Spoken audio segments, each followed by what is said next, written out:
সবাই কেমন আছেন? সম্পার খাবার ঘর উইথ ব্লগে আপনাদের স্বাগত। আমি আজকে একটা নতুন রান্নার চ্যানেল খুলছি, আপনারা দেখতে থাকুন আমার রান্না। আশা করি আপনাদের ভালো লাগবে। আপনারা ভালো লাগলে আমার রান্নাকে শেয়ার করে দেবেন, কমেন্ট করবেন, সাবস্ক্রাইব করে দেবেন চ্যানেলটাকে। আপনারা আমাকে একটু এগিয়ে নিয়ে যেতে সাহায্য করুন, প্লিজ প্লিজ প্লিজ। আর দেখুন আমি আজকে কি রান্না করব। এই যে কাটা মাছ ফুলকপি দিয়ে ঝোল করব, তার সাথে বড়ি দেবো, মেথি শাক কাটবো, মেথি শাক কেটে রান্না করব, তার সাথে বেগুন দেব। আপনারা দেখতে থাকুন। আমি মেথি শাক কাটবো এখন। মেথি শাক আমি কেটে নিচ্ছি। এই বেগুনটা কেটে নিচ্ছি। আপনারা বেগুনের মেথি শাকে বড়িও দিতে পারেন, একটু নামানোর আগে ভেজে, আপনাদের খুব ভালো লাগবে। মেথি শাকে বড়ি দিলে ভীষণ ভালো লাগে খেতে। দুপুরে খাওয়ার জন্য কদবেল রেখেছি, কদবেলটা পরে মাখবো, আপনারা দেখবেন কদবেল মাখাটা। শাকটা কাটা হয়ে গেছে, বেগুনটা কাটা হয়ে গেছে। আমি এবার শাক রান্নাটা স্টার্ট করব। প্রথমে কড়া গরম হলে আমি তেল দেবো কড়াইতে।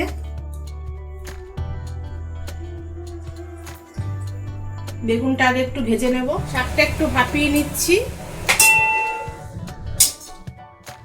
একটু নুন দেব।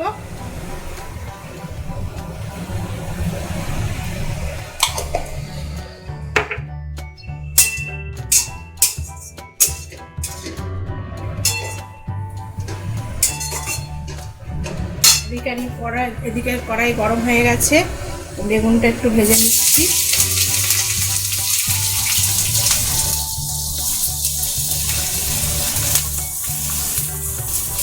বেগুনে আমি আগে নুন দেবো না, তাহলে বেগুনটা গলে যাবে। একটু ভাজা ভাজা হলে তারপর নুন দিচ্ছি। বেগুনটা ভাজা হয়ে এসছে, তাই আমি একটু নুন দিচ্ছি সামান্য।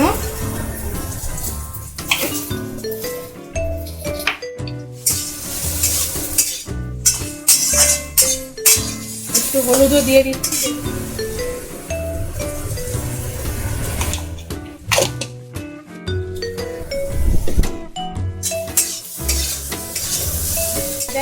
আমি নামিয়ে নিচ্ছি বেগুনটা।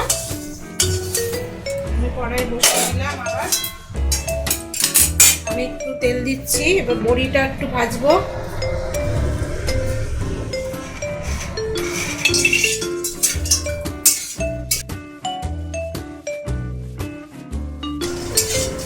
বড়ি ভাজাটা হয়ে গেছে, বড়ি ভাজাটা তুলে নিলাম।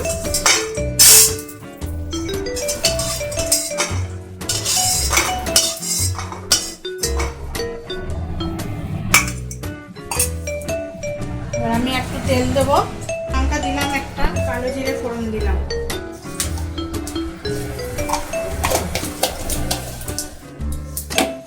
শাকটা করছি।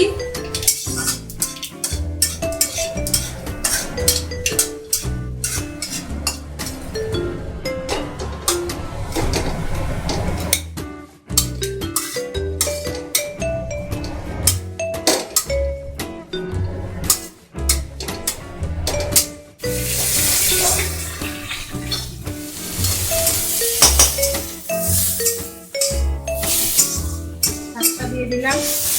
শাকটা ভাপানোর সময় নুন দিয়েছিলাম, তাই এখন আমি আর নুন দেবো না, একটু হলুদ দেবো।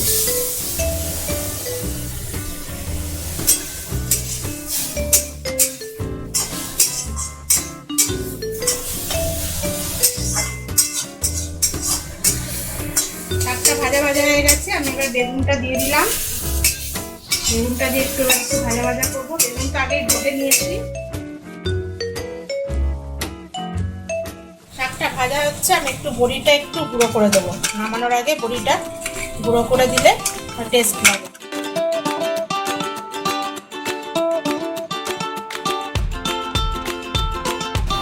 শাকটা নামাবো তার আগে আমি একটুখানি মিষ্টি দেবো, অল্প সামান্য। আপনারা যদি খান তো দেবেন, না খেলে না দিতে পারেন। আমি একটু মিষ্টি দিই।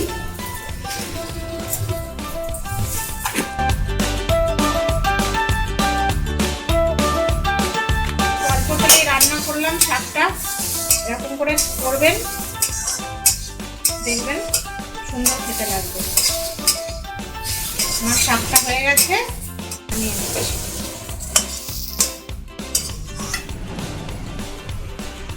কড়াই গরম হয়ে গেছে, তেল দিচ্ছি। আমি এবার মাছটা রান্না করব, মাছটা ভাজবো।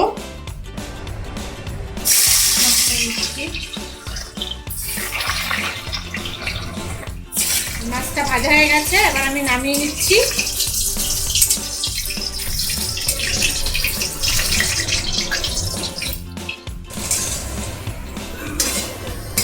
আলুটা ভাজা হয়ে গেছে, আলুটা আমি নামিয়ে নেব।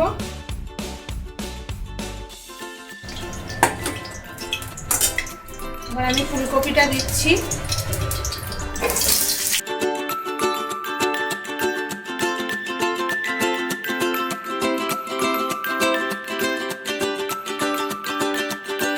ফুলকপিটা আমি একটু নুন দিয়ে দিচ্ছি, তাহলে ভালো ভাজা হবে। দিয়ে আমি একটু ঢেকে দেবো। দুপুরে খাওয়ার পর একটু কচবেল ভালো লাগে, তাই আমি কচবেলটা মেখে নেব। এটা ভাজার ফাঁকে আমি কচবেলটা একটু মেখে নিচ্ছি। একটু তেল দেব,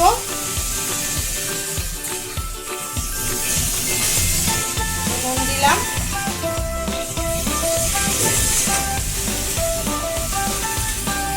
একটু আমি এর মধ্যে ধনে পাতাও দেব।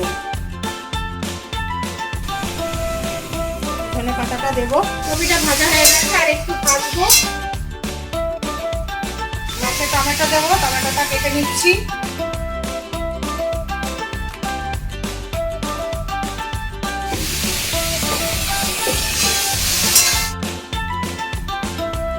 ফুলকপিটা ভাজা হয়ে গেছে, কচবেলটাও মাখা হয়ে গেছে।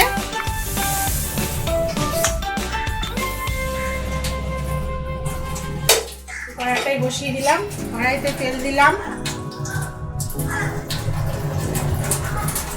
একটু জিরে ফোড়ন দিলাম, কাঁচা লঙ্কা দিয়ে দিলাম।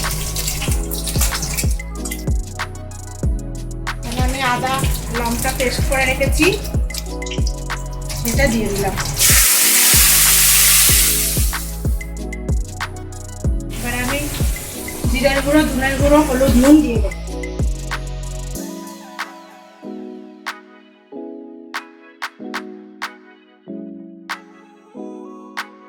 আমি টমেটোটা দিয়ে দেবো।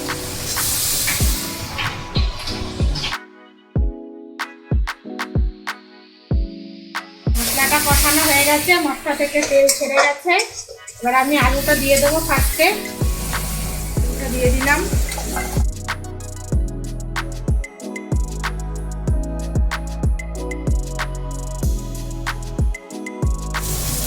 পরিমাণ মতন জল দিয়ে দেবো। ফুলকপিটা আমি একটু পরে দেবো, আলুটা একটু হালকা সেদ্ধ হলে, নাহলে ফুলকপিটা গলে যাবে। এবার আমি ঢাকনা দিয়ে দেবো। আলুটা মনে হচ্ছে অল্প সেদ্ধ হয়েছে। হ্যাঁ, ফুলকপিটা দিয়ে আর একটু এবার সেদ্ধ হবে। ঢাকনা দিয়ে দিচ্ছি, ফুলকপিটা দিলাম, আর একটু সেদ্ধ হোক 2 মিনিট। ফুলকপিটা সেদ্ধ হয়ে গেছে, এবার আমি মাছটা দিয়ে দেবো।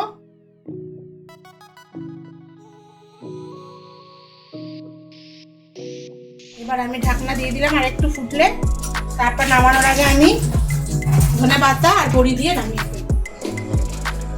মনে হচ্ছে হয়ে গেছে আমার ফুলকপি দিয়ে মাছের ঝোল। এবার আমি ধনে পাতা দিয়ে দিচ্ছি আর বড়ি দিয়ে দেবো। বড়ি দিয়ে দিলাম আর ধনে পাতা দিয়ে দিলাম।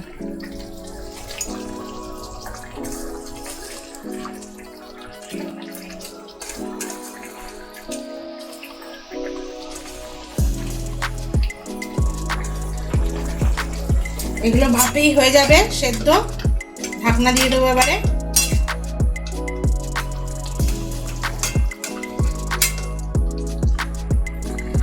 ফুলকপি, আলু, বড়ি দিয়ে মাছের ঝোল হয়ে গেছে। আজকের রেসিপি ফুলকপি দিয়ে মাছের ঝোল আর মেথি শাক, আর শেষ পাতে কদবেল মাখা। আজ এই পর্যন্ত, আবার অন্য কোনো রেসিপি নিয়ে হাজির হব। সবাই খুব ভালো থাকবেন।